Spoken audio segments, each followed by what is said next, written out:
প্রিয় শিক্ষার্থী, তোমরা সবাই কেমন আছো?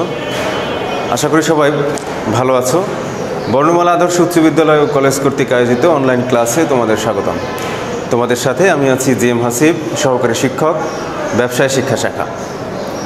আজকে তোমাদের যে বিষয়ের উপর আমি পাঠদান করব সেটি হচ্ছে দশম শ্রেণীর ফিন্যান্স এবং ব্যাংকিং বিষয় থেকে তৃতীয় অধ্যায় নিয়ে আমি আলোচনা করব, অর্থের সময় মূল্য, টাইম ভ্যালু অফ মানি।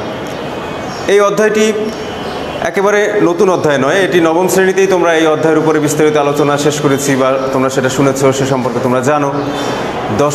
দশম শ্রেণীতে সকল অধ্যায়গুলোই হচ্ছে রিভিশন অধ্যায়, সুতরাং এটি নিয়ে তোমাদের সমস্যা হবে না। তোমাদের অধ্যায়টা জাস্ট আজকে এই কোশ্চেনের সমাধান করলে সেটি মনে করতে পারবে তোমরা, এতটুকুই। তো প্রথমেই আমি অধ্যায় শিরোনামে ফিরে যাই। অধ্যায়ের শিরোনাম হচ্ছে অর্থের সময় মূল্য কী। অর্থের সময় মূল্য হচ্ছে সময়ের সাথে সাথে অর্থের মূল্যের যে পরিবর্তন হয় তাকে বলে অর্থের সময় মূল্য। অর্থাৎ আজকের দিনের 1000 টাকা, এটা কিন্তু আগামী 5 বছর পরে 1000 টাকার সমান মূল্য বহন করে না। এখন তুমি 1000 টাকা দিয়ে যে জিনিস ক্রয় করতে পারবে, আগামী 5 বছর পরে কিন্তু একই জিনিস ক্রয় করা যাবে না, কারণ কিছু পরিমাণে হলেও বৃদ্ধি পায়। এই যে মূল্যের তারতম্য, এটির প্রধান কারণ হচ্ছে সুদের হার। তো দেখো, আজকে যে সৃজনশীলটি নিয়ে আমি এখানে হাজির হয়েছি সেটি কি? জনাব রাশেদ আগামী 10 বছর পরে 20 লক্ষ টাকা দিয়ে একটি জমি ক্রয় করতে চান। পদ্মা ব্যাংক বার্ষিক 10% সুদ প্রদান করে, অপরদিকে মোহনা ব্যাংক ত্রৈমাসিক 9.5% চক্রবৃদ্ধির সুদ প্রদান করে। এমত অবস্থায় তিনি সিদ্ধান্তহীনতায় ভুগছেন যে কোন ব্যাংকে অর্থ জমা করলে তার জন্য সুবিধা হবে। কয় বলা হয়েছে কি? বাট্টাকরণ কি? ভবিষ্যৎ মূল্য থেকে বর্তমান মূল্যে রূপান্তর করার যে পদ্ধতি সেটিকে বলে হচ্ছে বাট্টাকরণ। তোমরা জানো যে অর্থের সময় মূল্য হচ্ছে দুই ধরনের, একটি হচ্ছে অর্থের বর্তমান মূল্য আর একটি হচ্ছে অর্থের ভবিষ্যৎ মূল্য। তাহলে আমরা বর্তমান মূল্য জানা থাকলে যেমন ভবিষ্যৎ মূল্য নির্ণয় করতে পারি নির্দিষ্ট সময় পরে সুদের হার দিয়ে গুণ করে, তেমনি করে আবার ভবিষ্যৎ মূল্য জানা থাকলে সেখান থেকেও বর্তমান মূল্যে ফিরে আসা যায়, এবং যে পদ্ধতিতে আসতে হয় সেটিকে বলে বাট্টাকরণ। তাহলে বাট্টাকরণ কি? অর্থের ভবিষ্যৎ মূল্য থেকে বর্তমান মূল্যে রূপান্তর করার পদ্ধতিকে বলে বাট্টাকরণ। অর্থের সময় মূল্যের ধারণাটি ব্যাখ্যা করো। অর্থের সময় মূল্য ধারণা, এটি বলতে কি বোঝায়? এটি জানার আগে আবারও জানতে হবে যে অর্থের সময় মূল্য কি। পূর্বের আলোচনা যে সময়ের সাথে সাথে অর্থের মূল্যের যে পরিবর্তন তাকেই বলে অর্থের সময় মূল্য। অর্থাৎ আজকের 1 লক্ষ টাকা আগামী 5 বছর পরে কিন্তু সমান মূল্য বহন করে না। এখন তুমি 2 লক্ষ টাকা দিয়ে জমি ক্রয় করলে সেটির দাম কিন্তু আগামী 5 বছর পরে আরও বেড়ে যাবে। এই যে আজকের একই পরিমাণ অর্থের মূল্য 5 বছর পরে বা নির্দিষ্ট সময় পরে ঠিক থাকছে না, এই মূল্যের তারতম্যের উপর ভিত্তি করে অর্থের সময় মূল্য ধারণাটি দুই ভাবে ব্যাখ্যা করা যায়। একটি হচ্ছে অর্থের বর্তমান মূল্য, আর একটি হচ্ছে অর্থের ভবিষ্যৎ মূল্য। বর্তমান মূল্য নির্ণয় করার ক্ষেত্রে সূত্র কি? এটি বের করার সূত্র হচ্ছে এফভি, বর্তমান মূল্য, এটাকে প্রেজেন্ট ভ্যালু দিয়ে প্রকাশ করা হয়, FV divided by 1 plus i whole to the power n, যদি বার্ষিক ভিত্তিতে সুদ প্রদান করে। বার্ষিক ভিত্তিতে সুদ প্রদান করলে তখন পিভি দ্বারা বোঝাবে কি? প্রেজেন্ট ভ্যালু, অর্থাৎ বর্তমান মূল্য ইকুয়াল টু এফভি মানে future value divided by 1 plus i whole to the power n, যেখানে আই দ্বারা বোঝাবে সুদের হার, এন দ্বারা বোঝাবে সময়। যদি চক্রবৃদ্ধি হয় তখন সূত্রে পরিবর্তন কি হবে? PV equal to FV divided by 1 plus i by m whole to the power n into m. এখানে এম দ্বারা বোঝাবে চক্রবৃদ্ধির সংখ্যা, অর্থাৎ বছরে কতবার চক্রবৃদ্ধি হচ্ছে সেটা। এম এর মান কি? এটা তোমাদের পিছনে বলা হয়েছে, তোমরা জানো যে এম এর মান কখন কীরকম হবে। যদি মাসিক ভিত্তিতে চক্রবৃদ্ধি বলে তখন এম এর মান হবে 12, যদি দ্বিমাসিক বলে তখন এম এর মান হবে 6। এভাবে তোমরা জানো। এটি করতে গেলে ভবিষ্যৎ মূল্য, এক্ষেত্রে যদি বার্ষিক ভিত্তিতে সুদ প্রদান করে PV into 1 plus i whole to the power N.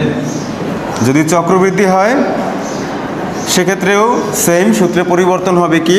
FV equal to PV into 1 plus i by m whole to the power n into m. পরিবর্তন শুধু এতটুকুই, আইকে এম দিয়ে ভাগ হবে, এনকে এম দিয়ে গুণ হবে। তাহলে এটি গেল খ নাম্বার। এবার আসো গ নাম্বার। পদ্মা ব্যাংকে অর্থ জমাতে চাইলে বর্তমানে কত টাকা জমা রাখতে হবে? জনাব রাশেদ উনি যদি পদ্মা ব্যাংকে অর্থ জমা রাখতে চান সেক্ষেত্রে বর্তমানে তাকে কত টাকা ব্যাংকে জমা রাখতে হবে? পদ্মা ব্যাংকে তাহলে আমরা যদি উদ্দীপকটা খেয়াল করি যে পদ্মা ব্যাংক কিন্তু বার্ষিক ভিত্তিতে সুদ প্রদান করে, সেক্ষেত্রে আমাদের সূত্র কোনটা হবে? গ নাম্বার, পদ্মা ব্যাংকের ক্ষেত্রে সুদ প্রদানের ভিত্তিটা হচ্ছে বার্ষিক। তো এখন আমাদের ভবিষ্যৎ মূল্য দেওয়া আছে 20 লক্ষ টাকা, 10 বছর পরে পেতে চায়।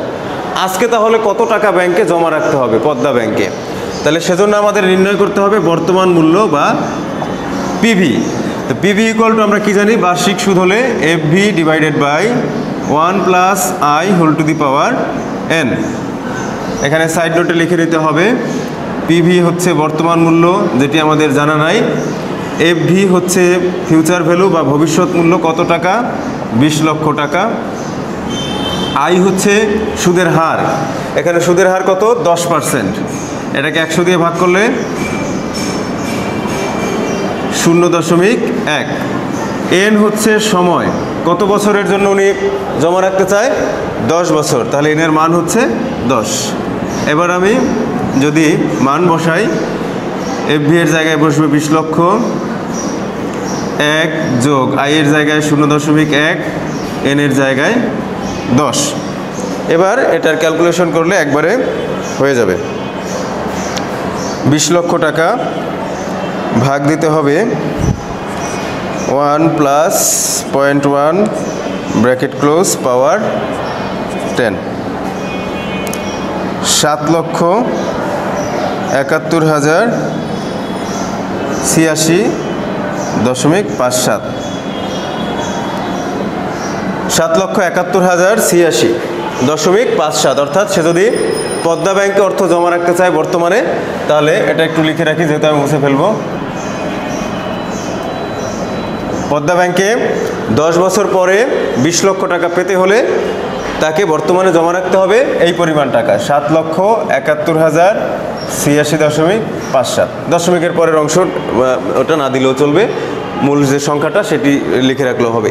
অর্থাৎ 7,71,086 এই পরিমাণ টাকা তাকে জমা রাখতে হবে 10 বছর পরে 20 লক্ষ টাকা পাওয়ার জন্য পদ্মা ব্যাংক থেকে, এবং বার্ষিক সুদ যদি 10% থাকে। এবার আসি আমরা ঘ নাম্বারে। ঘ নাম্বারে বলেছি কি যে কোন ব্যাংকে অর্থ জমানো লাভজনক বা সুবিধাজনক, যেটাই বলে। তো সেজন্য আমাকে এখন কি করতে হবে? আমাদের তো ব্যাংক হচ্ছে দুইটা, একটা পদ্মা ব্যাংক, সেটা আমরা দেখলাম, আর একটা ব্যাংক হচ্ছে মোহনা ব্যাংক। মোহনা ব্যাংক ত্রৈমাসিক অর্থাৎ 3 মাস অন্তর অন্তর 9.5% চক্রবৃদ্ধি সুদ প্রদান করে। তো এখন আমাকে দেখতে হবে যে মোহনা ব্যাংকে কত টাকা জমা রাখতে হবে, সেটা বের করে তারপরে আমরা সিদ্ধান্ত নিব।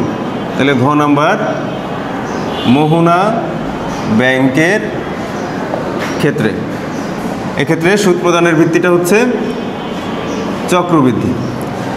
তা আমরা জানি কি চক্রবৃদ্ধি হলে তখন PV equal to FV divided by 1 plus i divided by m whole to the power n into m. এখানে আগের মতো সাইড নোট লিখতে হবে। পিভি আমরা জানি না, এখনও নির্ণয় করা হয় নাই। এফভি সেম 20 লক্ষ টাকা।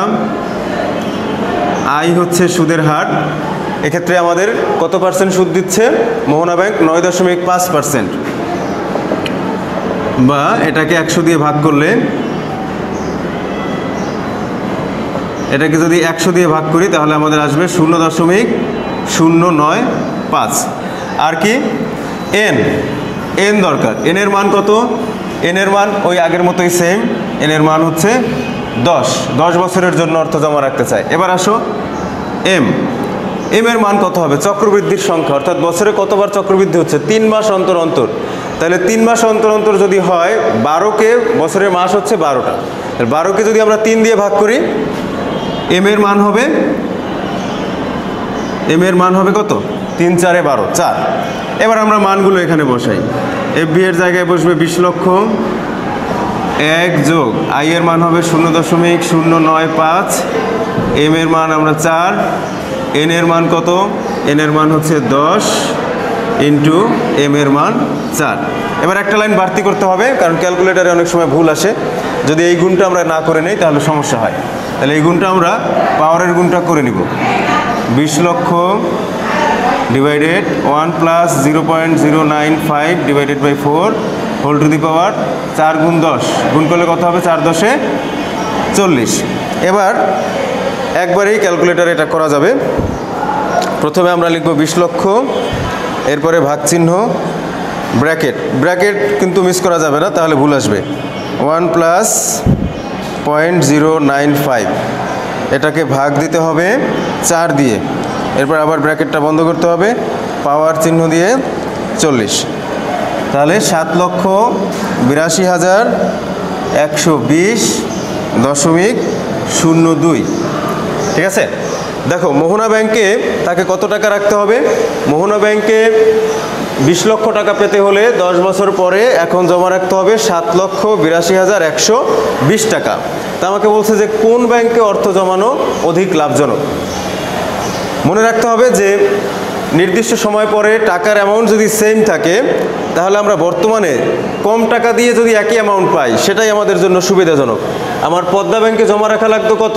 গ নাম্বার থেকে আমরা পাই পদ্মা ব্যাংকে জমা রাখা লাগতো 7,71,000 সামথিং, আর মোহনা ব্যাংকে আমার 20 লক্ষ টাকা পেতে জমা রাখা লাগবে কত? 7,82,000 সামথিং। তাহলে দেখা যাচ্ছে যে মোহনা ব্যাংকে বেশি টাকা জমা রাখা লাগবে 20 লক্ষ টাকা পাওয়ার জন্য। তাহলে সেটা আমার জন্য অবশ্যই লাভজনক নয়। আমি দেখব কি যেটাতে কম রেখে আমি একই অ্যামাউন্ট, কারণ 10 বছর পরে কিন্তু 20 লক্ষ টাকাই থাকছে, এটা কিন্তু আর পরিবর্তন হচ্ছে না। তো আমি এখন বর্তমান সময় কোন সিদ্ধান্ত নিব? বর্তমানে যেটাতে কম রেখে আমি সেম অ্যামাউন্ট অর্থাৎ ওই অ্যামাউন্টটা পেতে পারি। তাহলে আমাকে পদ্মা ব্যাংকে কম টাকা রাখা লাগতেছে 20 লক্ষ পাওয়ার জন্য। সুতরাং আমার সিদ্ধান্তটা হবে যেহেতু পদ্মা ব্যাংকে 20 লক্ষ টাকা পেতে বর্তমানে 7,71,086.57 টাকা বর্তমানে জমা রাখতে হবে। সুতরাং পদ্মা ব্যাংকে অর্থ জমানো লাভজনক। ঠিক আছে। দেখো কি করলাম তাহলে আজকের ক্লাসে তোমরা কি জানতে পারলে? ভবিষ্যৎ মূল্য থেকে কিভাবে বর্তমান মূল্যে রূপান্তর করা লাগে সেই সিস্টেমটা তোমাদেরকে আজকে দেখালাম। এর পিছনের ক্লাসগুলো তোমরা যদি দেখো সেখানে আবার আছে বর্তমান মূল্য থেকে কিভাবে ভবিষ্যৎ মূল্যে যেতে হয়। আশা করি তোমরা আজকের এই ক্লাসটি বুঝতে পেরেছো, বা আজকের যে লেসনটা আমি দিলাম তোমাদের সেটি তোমরা ভালোভাবে বুঝতে পেরেছো। তোমাদের সহায়ক বইয়ে যে অতিরিক্ত কোশ্চেনগুলো দেওয়া আছে সেগুলো বেশি বেশি করে প্র্যাকটিস করবে। যদি কোনো সমস্যা থাকে অবশ্যই ভিডিওর যে কমেন্ট বক্স আছে সেখানে সেটি জানাতে ভুলবে না। পরবর্তী ক্লাসে সেই সমস্যাগুলো নিয়ে আলোচনা করার চেষ্টা করব। তোমরা সবাই বাসায় অবস্থান করবে, করোনা মহামারীতে বিনা প্রয়োজনে বাসার বাইরে যাবে না। সবাই ভালো থাকো, সুস্থ থাকো। আল্লাহ হাফেজ।